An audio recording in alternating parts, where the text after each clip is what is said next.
Um, Clearly, jobs in the economy are on everyone's mind. Given that Westchester County is one of the most expensive places in the nation to do business, what will your administration do in the next 4 years to create jobs by helping to recruit new businesses as well as retain and grow existing companies? And I should point out this is for you. Okay, thank you. That is the key challenge that's facing Westchester County, because it's linked to every other challenge. It's linked to job opportunities, it's linked to the health of our cities and communities, it's linked to the commercial tax base, which helps mitigate the tax burden that's imposed on homeowners. And when you speak to business owners and ask them what's it going to take to locate in this region, cost is clearly a critical factor, but they'll also ask, where are my employees going to live and how are they going to get to work? And that's why a good economic development strategy rests on top of a good planning strategy. It's not enough only to provide tax incentives or low-cost financing to particular deals. We have to be concerned about the fabric of our land use regulations, and the county can be working with municipalities on zoning codes, on comprehensive plans, on generic environmental impact statements that encourage transit-oriented development, which is the right way to grow. It depends on infrastructure, not enough only to replace depreciated assets like bridges that are going to fall down.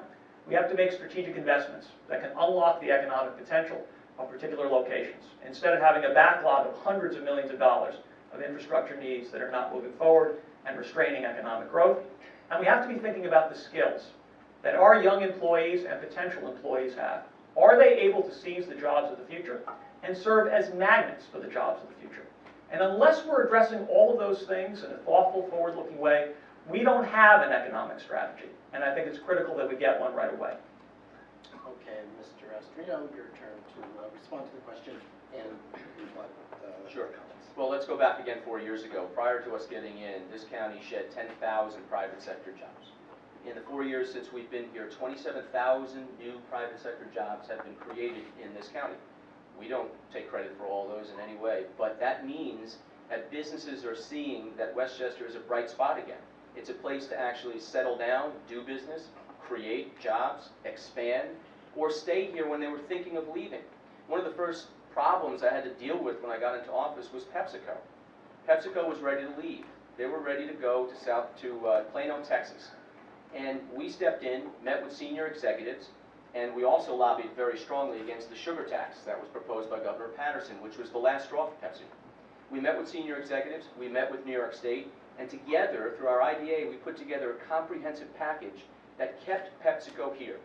And PepsiCo is not only staying here, and there are 1,100 jobs that would have gone somewhere else, but they're staying here and they're doubling down on Westchester County.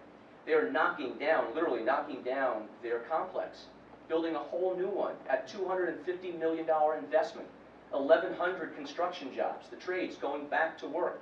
That's what it means to be a leader and to see a problem and to deal with it. Now that's a little defense because Pepsi was here and they were ready to go, so we stopped the bleeding. But you also can create jobs.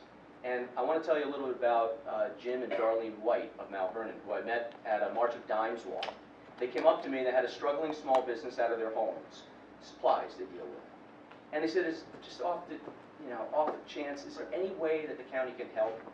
And I said, absolutely. In fact, we've got a great minority and women-owned business enterprise. And you should sit down with Jim Coleman and Eileen Bilderberger, who is here, who is the Director of Economic Development, because they have ideas that can help you.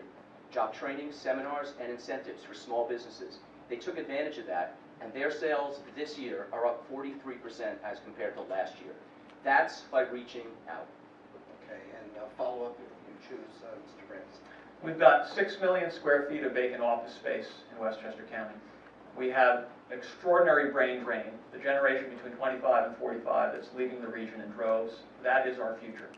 And it's not enough to be focusing on specific deals, because the interactions in which the government is directly involved, that Rob mentioned, will always be dwarfed at those that occur on a purely private basis.